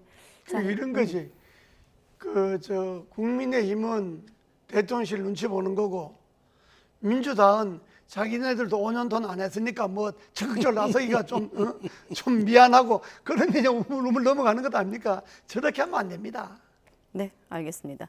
자, 비상인지 비상이 아닌지 좀 헷갈리는 국민의힘 얘기로 넘어가겠습니다. 일단 국민의힘 비상 상황이 맞습니까? 비상 상황을 만들고 있는 거죠 지금. 비상 상황이 아닌데 억지로 비상 상황을 만들어 갖고 당을 지금 완전히 지금 중구난방으로 만들잖아요. 그러면 의원님은요? 아니 무슨 원내대표가 무슨 잘못한 행위가 있었다 또는 비대위원장이 했다 그럼 그 사람만 교체하면 될 일입니다. 책임지고 물러나게 하면 될 일이고. 근데 지금 예. 갑자기 뭐 비상 상황이 그래서 지금 뭐 국민의힘에 무슨 당원들이 무슨 3분의 2가 어디 간 것도 아니고. 지금 이재호 고문께서 말씀하신 대로 비상 상황도 아닌데 비상 상황을 억지로 지금 만들어서 뭔가 술책을 벌이는 거예요. 근데 그 과정이 너무나 우격다짐이에요. 말하자면 최고위원이 사퇴를 했어요. 최고위원 사퇴하는 오늘부로 최고위원 그만두겠습니다 하면 그만두면 되는 겁니다. 끝났습니다. 근데 그로부터 2, 3일 후에 있는 최고위원회에 의결을 하러 의결 나왔겠죠. 정족수가 없다 보니까 부랴부랴 사퇴한 최고위원이 왔어요. 그거는요 법 절차적으로 중대하고 명백한 하자가 있는 겁니다. 그런 거죠. 임명직은요. 예. 임명한 사람이 사표를 내면 수리를 해야 됩니다. 나 당의 최고위원이라든지 이거는 선출직이기 때문에 이건 수리할 사람이 없어요. 사표 내면 나는 사퇴한다 그러면 그날로 사퇴가 되는 거예요. 네. 근데 사퇴한 사람이 다시 또 나와갖고 의결한다. 완전히 개그 콘서트입니다. 개그 네. 콘서트. 단도직입적인 질문 하나만 더 드리겠습니다. 그럼 비대위 출범은 이준석 자동 해임입니까? 출범하면 자동 해임 되죠. 자동 해임 되게 또 당은 고친다는 거 아닙니까? 그러니까 물론 내 개인적으로 봐서도 뭐 이준석이 그렇게 탐탁한 건 아니고 하는 것을 보면 뭐 못마땅한 게 많지만은 그렇다고 해서 당을 억지로 저렇게 비상 상황으로 만들어가서 당을 혼란에 빠뜨리면 이게 정말로 당이 청와대 대통령실 눈치 보는 건지 대통령실이 당 눈치 보는 건지 어쨌든 여권은 지금 완전히 그야말로 아주 뒤죽박죽입니다. 이렇게 하면 안 됩니다. 지금 그 법률적으로 말씀을 드리면 우선 그 구성원이 아닌 최고위원, 사퇴한 최고위원이 다음 며칠 있다가 이루어진 최고위에 참여해서 의결을 했지 않습니까? 그 전국 상임위원회를 소집하고 뭐 상임위를 소집한다. 이 결정은 중대하고 명백한 하자가 있기 때문에 법적인 이 쟁점이 돼버리면 이거 줄줄이 그 이유가 다 무효가 됩니다. 말하자면 이준석 당대표가 문제 제기할 수도 있고 또는 국민의힘의 일반 당원이 문제 제기할 수도 있고 그래서 저는 왜 이게 불씨를 안고 오히려 사태를 수습하고 해결하는 게 아니라 갈등을 안고 증폭시킬 요인을 이렇게 억지로 만들어가면서 하는지 더구나 집권 여당이 다 보고 있는데 제가 부끄러운 짓을 하고 있는 거예요. 간단히 할 수 있었어요. 대통령과 권성동 원내대표 간의 문자 메시지 주고받은 것 때문에 이 사단이 난 것 아닙니까? 그러면 권성동 원내대표가 정중하게 사과를 하고 실수였다 사과를 하고 당은 그러면 이준석 대표의 법적 문제가 뭐 8월 달 안으로 정리된다니까 그 정리되는 거 봐서 그때 가서 비대위 이런 걸 만들지 말고 어차피 이준석 대표 거리가 확정이 되면 그때 전당대회 준비위원회를 만들어 갖고 바로 전대회로 넘어가서 전당대회 해버리면 되거든요. 그러면 당이 아무 복잡하지도 않고 그냥 순서대로 순리대로 혼란도 없고 나갈 텐데 공여인형 비대위 만든다 그러고 억지로 비대위 만들 수 있는 요건 만들어 갖고 하니까 이 당이 그러니까 이준석 대표 쪽에서는 자기 잘못 이런 건 뭐 생각할 틈도 없고 지금 뭐 오히려 공격의 소지만 생겼으니까 당이 점점 혼란스럽게 되죠. 그래서 안 됩니다. 당 내에서도 비대위 출범을 악용해서는 안 된다라면서 말씀하신 것처럼 끝없는 법적 수렁에 빠질 것이라면서 두 의원이 기자회견 열었거든요. 잠깐 또 들어보겠습니다. 윤리위원회 징계로 당 대표의 직무를 정지시키고 비대위 출범을 기회로 해서 전당대회에서 선출된 당 대표를 쫓아내는 것은 편법과 꼼수로 정적을 제거하는 우리 정치사에 없던 새로운 정치 공작 기법을 시전하는 것입니다. 음모와 술수가 당의 진로를 좌지우지하는 원시적 정글 정당이 될 것입니다.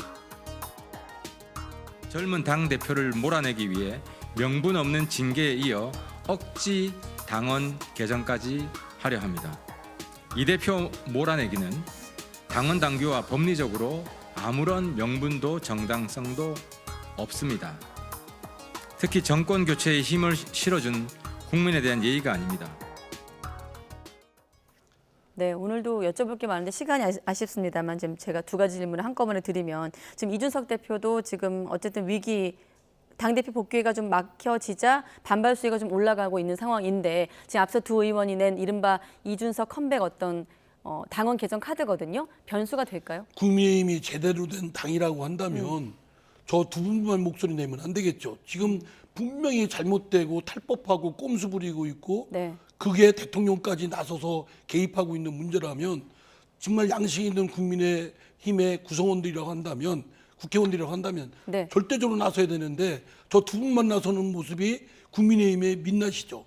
이번에 저 사태가 난 거는 네.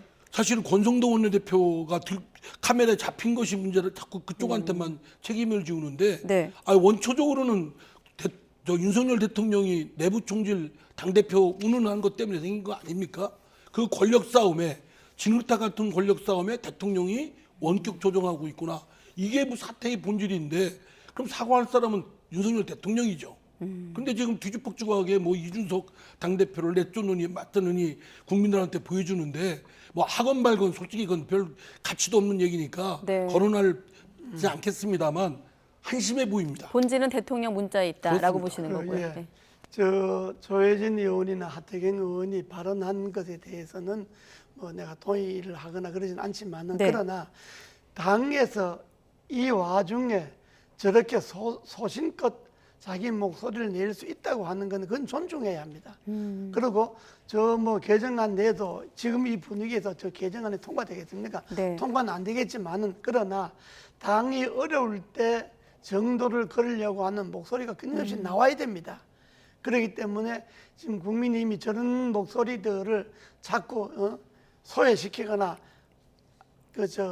무시하지 말고 저런 내용에 대해서 도의는 하지 않는다 하더라도 저런 사람들의 목소리를 존중해줘야 하는 그런 풍토를 만들어야 합니다. 네, 알겠습니다. 시간은 다 됐는데 그래도 민주당 질문 하나 해야 되지 않겠습니까? 어떻습니까? 단일화가 필요하다고 보십니까? 지금 잘 안 되고 있는 것 같은데. 워낙 그 이재명 의원이 앞서간다고 이제 사람들이 이렇게 얘기를 하니까 네. 뭐가 좀 비슷하고 좀 게임이 돼야 보는 사람도 그렇고 좀 역동적인 에너지가 솟을 텐데 네.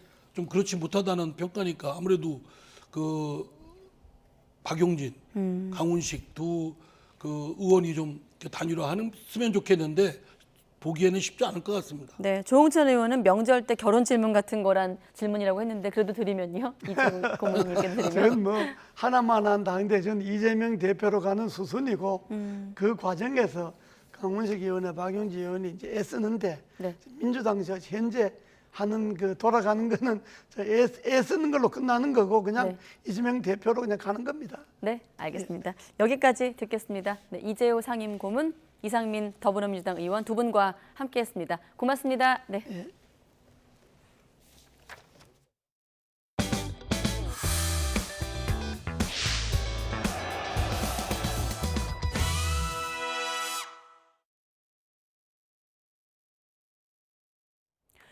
네, 고 이해람 중사 성추행 피해 사망 사건과 2차 가해, 또 부실 수사 의혹 등을 수사하고 있는 안미영 특별검사팀이 출범 이후 처음으로 구속영장을 청구했습니다. 군사법원 군무원인데 부실 수사 의혹의 핵심으로 지목된 전익수 공군 법무실장에게 수사 상황을 유출한 혐의를 받고 있습니다. 오철희 기자가 보도합니다. 지난 6월 출범한 고 이해람 중사 사망 사건 진상 규명을 위한 안미영 특별검사팀이 첫 구속영장을 청구했습니다. 국방부 군사법원 군무원 양모 씨입니다. 핵심 수사 대상 중 하나인 부실 수사 의혹과 관련해 책임자로 지목된 전익수 공군 법무실장과 직접 연관된 인물입니다. 양 씨는 국방부 합동수사 초반이던 지난해 6월 전익수 실장에게 문자 메시지로 수사 상황을 유출한 공무상 비밀 누설 혐의를 받습니다. 군사법원 소속이라는 점에서 압수수색 영장에 적시된 내용 등을 몰래 빼내 건넨 것으로 알려졌습니다.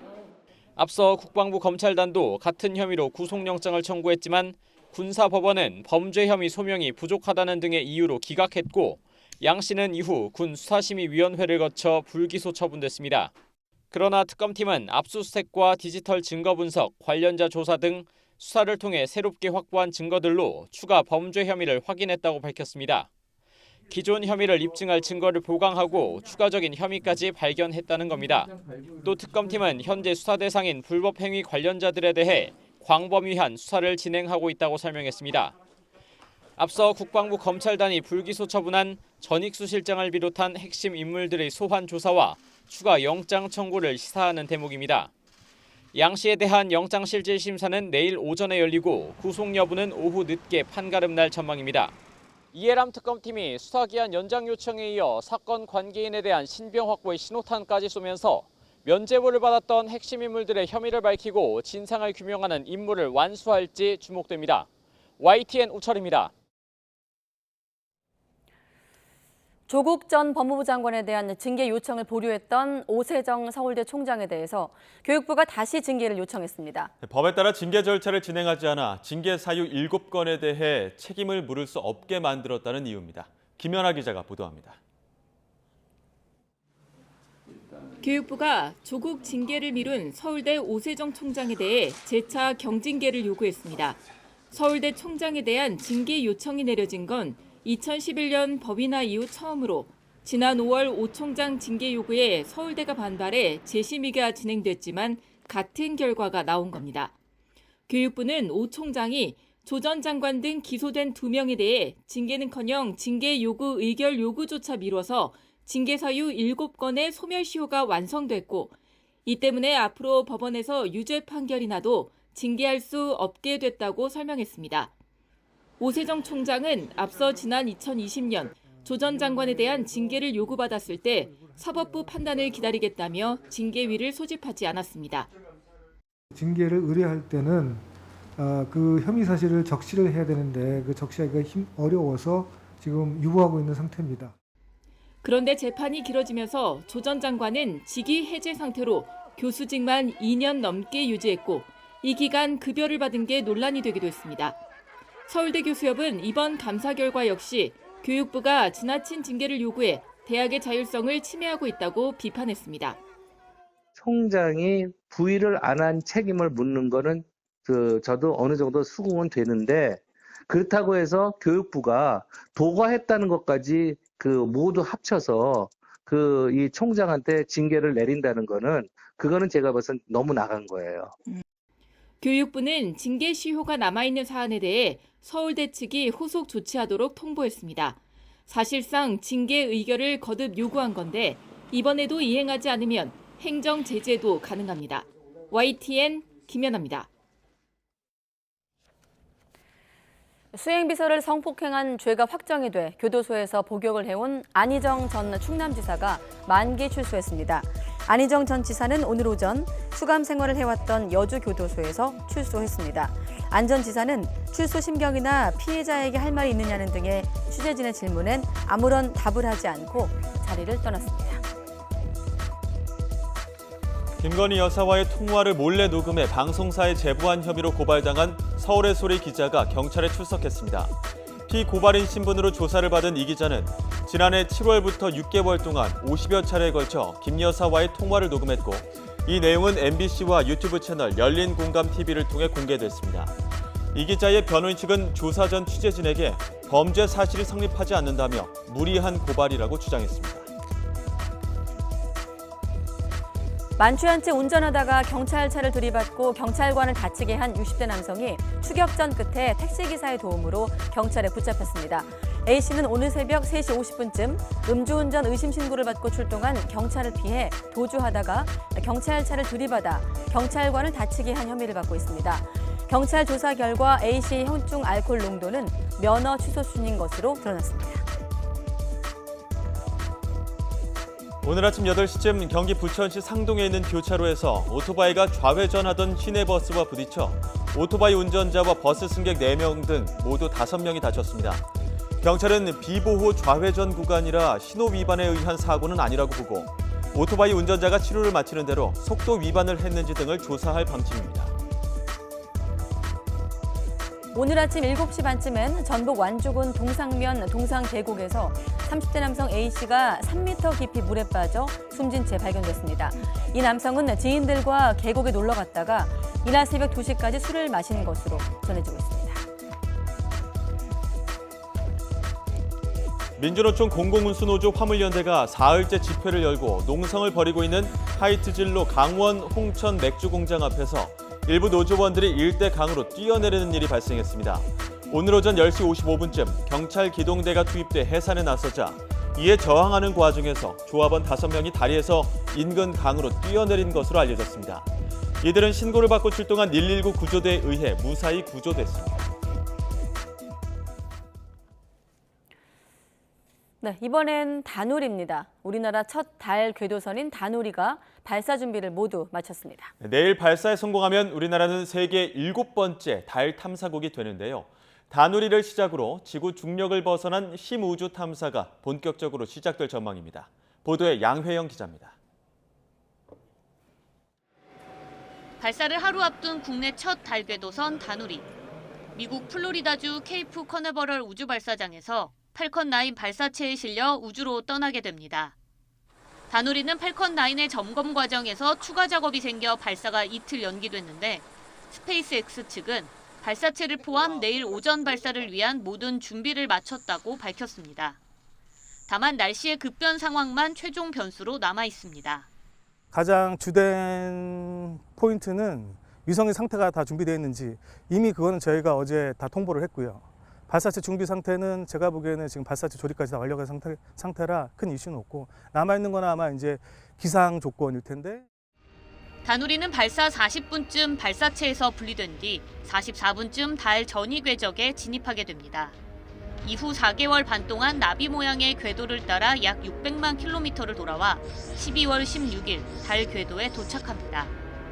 발사일이 예정일보다 이틀 늦춰졌지만 달 상공 100km 위 임무 궤도에는 예정대로 12월 31일에 진입합니다. 이후 내년부터 1년 동안 다누리는 하루 12번 달 상공을 돌며 본격적인 과학 임무를 수행하게 됩니다. 다누리에 실린 과학 장비는 총 6개로 달 뒷면을 포함해 표면 입자와 미세 구조 등을 담은 달 전체 평광 지도를 세계 최초로 만듭니다. 또 아르테미스 프로젝트를 위한 달 착륙 후보지 물색, 세계 첫 우주 인터넷 통신 시험 등도 시도할 예정입니다. 12월 31일에 최종적으로 우리 목표 궤도인 달 고도 100km의 고도에 안착을 하게 될 예정에 있습니다. 그리고 그 후 약 1개월간의 시험 운영을 거친 후에요.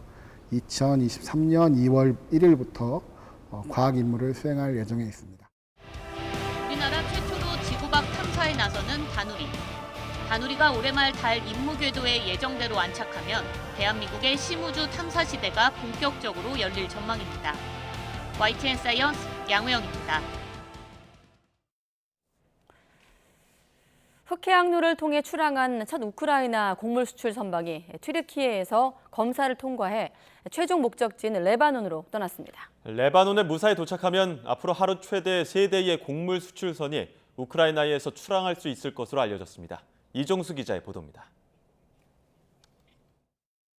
현지 시각 지난 1일 우크라이나 오데사항에서 출발한 라조니오가 보스포러스 해협을 통과해 레바논으로 항해를 시작했습니다. 최종 목적지인 레바논 트리폴리항까지는 앞으로 4일 내지 5일 정도 걸릴 것이란 예상이 나오고 있습니다. 라조니오가 트리폴리항에 무사히 도착하면 러시아의 침공 이후 5달 만에 첫 흑해를 통한 곡물 수출이 마무리됩니다. І зараз нещодавно завдяки ООН і партнерстві з Туреччиною пішов перший корабель. Але перший це поки що нічого. Але це тенденція. Дай Бог, щоб воно продовжилось. 라조니오는 앞서 튀르키예 이스탄불 보스포러스 해협 입구 근처에 정박하고 검사를 받았습니다. 우크라이나와 러시아, 유엔, 튀르키예 대표단으로 구성된 공동조정센터는 검사를 통해 곡물외에 허용되지 않는 화물이 실리지 않았음을 확인했습니다. 라조니오에는 우크라이나산 옥수수 2만 6천 톤이 실려 있습니다. 세계 식량 시장은 러시아의 침공으로 세계 최대 식량 수출국 중 하나인 우크라이나에 흑해 항만이 봉쇄되면서 혼란에 빠졌습니다. 우크라이나 항만에 묶인 곡물은 최대 2,500만 톤에 이르는 것으로 추산됩니다. 우크라이나에서는 오데사 등 3개 항에서 곡물 수출선 16척이 출항을 대기하고 있습니다. 튀르키예 국방부는 앞서 하루 한 대꼴로 출항이 가능할 것이라고 예상했지만 국방부 고위 관계자는 하루 3대까지 출항이 가능할 것으로 봤습니다. YTN 이종수입니다. 네, 지난주에 우크라이나 전쟁포로가 수감돼 있던 수용소에서 큰 폭발이 발생하면서 53명이 숨지는 사건이 있었습니다. 네, 우크라이나와 러시아가 서로 상대편의 소행이라고 주장하는 가운데 유엔이 사건의 진상을 밝히기 위한 조사에 착수했습니다. 임수근 기자의 보도입니다. 우크라이나 동부 도네츠크주 친러시아 세력이 관리하고 있던 포로 수용소에서 한밤 폭격으로 추정되는 큰 폭발이 잇따라 일어났습니다. 이 폭발로 마리우폴의 아즈오 연대 소속 포로 50여 명이 처참하게 숨지고 70여 명이 중상을 입었습니다. 사건 직후 러시아 측은 아즈오 연대 포로들이 상부에서 사주한 전쟁 범죄를 증언하기 시작하자 우크라이나가 이들을 제거하려고 폭격했다고 주장했습니다. 그러면서 미국산 로켓 하이마스가 사용됐다고 덧붙였습니다. После того, как украинские военнопленные начали рассказывать о тех преступлениях, которые они совершали по приказу своих командиров, а эти приказы получали из Киева. 반면 우크라이나 측은 러시아가 전쟁 포로를 고문하는 등 불법 행위를 저지르고는 이를 감추려고 자작극을 벌였다고 반박했습니다. Всі докази цього злочину окупантів будуть зібрані, всі винні, хто погоджував, хто організовував, хто підривав цих людей, хто знав про це. 생존 포로들 일부는 폭발이 외부 폭격에 의한 것이라고 말하지만 수용소 창문이 일부 멀쩡한 것으로 봐서 외부 폭격이 아니고 내부 폭발이 원인이라는 주장도 나오고 있습니다. Що це було ретельно підготовлена військова операція російських військ. 양측으로부터 진상규명 요청을 받은 유엔이 마침내 사건 조사에 착수하기로 했습니다. And we hope to have all the facilities from both sides for access and for the obtention of all data that is necessary to be able to clarify the truth about what has happened. 하지만 유엔의 사법적 조사 권한이 없는 만큼 제대로 진상이 규명될 수 있을지 우려도 나오고 있습니다. 다만 조사 결과가 어떻든 도네츠크 포로 수용소 폭파 사건은 잔혹한 전쟁 범죄임은 분명해 보입니다. YTN 임수근입니다.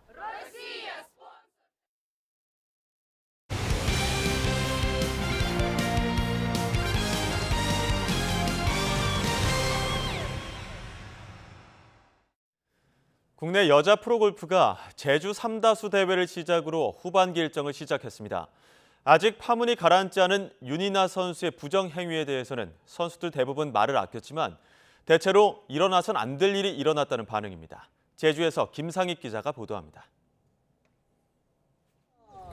국내 여자 골프가 11월까지 15주 연속 대회를 치르는 후반기 대장정에 돌입했습니다. 디펜딩 챔피언 오지연은 퍼팅만 따라준다면 대회 통산 3번째 우승을 노려볼 만하다며 자신감을 나타냈습니다. 그린에서 어떤 플레이를 하느냐에 따라서 우승을 결정짓기 때문에 그린 플레이를 좀 더 집중해서 플레이를 하도록 노력하겠습니다. 현재 주요 경쟁 부분인 상금과 대상 포인트, 평균 타수는 1위 선수가 모두 다른 상황. 시즌 다관왕을 위한 선수들의 본격적인 타이틀 경쟁도 시작됐습니다. 상은 항상 하는 팀이 정해주신다고 생각하기 때문에요. 지금 저도 제 플레이에만 열심히 집중하겠습니다. 후반기 출발이 설레지만 최근 국내 골프계를 뒤흔든 윤이나 부정행위 파문으로 대회장 분위기는 무겁게 가라앉았습니다. 일단 그 문제에 대해서 저희가 직접적으로 거론을 하는 것 자체가 저희는 조금 힘든 부분이에요. 페어 플레이를 하고 또 그렇게 공정하게 플레이를 해서 잘 할 때 박수를 받는 거라고 생각을 해서 이런 일은 안타깝다라고 생각을 합니다. KLPGA도 이달 중 대한골프협회가 징계를 결정하면 선수 면담을 가진 뒤 곧바로 후속 조치를 취할 예정입니다. 케이지에서 어떤 이제 뭐 상벌, 중벌이 오든 어떻게 결정이 되면 그걸 받고 현재 수준에 따라서 또 저희가 또 처리를 해야 되지 않을까. 골프계는 이번 윤이나 사태가 간헐적으로 노출되던 깊은 상처가 골마 터진 것으로 보고 있습니다. 누구보다 스스로 엄격해야 할 골프 선수들은 윤이나 사태를 통해 그간 성적에 매몰돼 놓쳤던 것들을 되돌아보는 시간을 보내고 있습니다. YTN 김상익입니다. 오늘도 고온의 습도까지 높은 극심한 더위가 이어졌습니다. 서울을 포함한 전국 대부분 지역에 폭염특보가 내려진 가운데 오늘 강릉이 35.6도까지 올라 가장 더웠고요. 대구 35.3도, 서울도 32.9도까지 올랐습니다. 35도 안팎의 더위는 내일도 계속될 전망입니다. 내일도 전국적으로 구름만 많은 날씨가 이어지겠고요. 구름 사이로 자외선이 무척 강하겠습니다. 또 새벽부터 밤 사이 전국 곳곳에 소나기 가능성이 있겠습니다. 예상되는 소나기의 양은 5에서 60mm가 되겠고요. 곳에 따라 벼락과 돌풍을 동반해 강하게 쏟아지겠습니다. 휴대용 우산 하나 챙겨 다니시는 게 좋겠습니다. 오늘 서울은 9일째 열대야를 기록했는데요. 오늘도 밤더위는 여전하겠습니다. 서울과 대전, 광주 26도가 예상됩니다. 내일 낮 기온은 대체로 오늘과 비슷하겠습니다. 서울 32도, 강릉 35도, 대구 37도가 예상됩니다. 토요일 새벽부터 아침 사이에는 중부와 호남에 비가 내릴 전망입니다. 날씨였습니다. 네, 가장 빠른 종합 뉴스 YTN 뉴스큐 마치겠습니다. 이어서 이브닝 뉴스가 방송됩니다. 시청해주신 여러분 고맙습니다.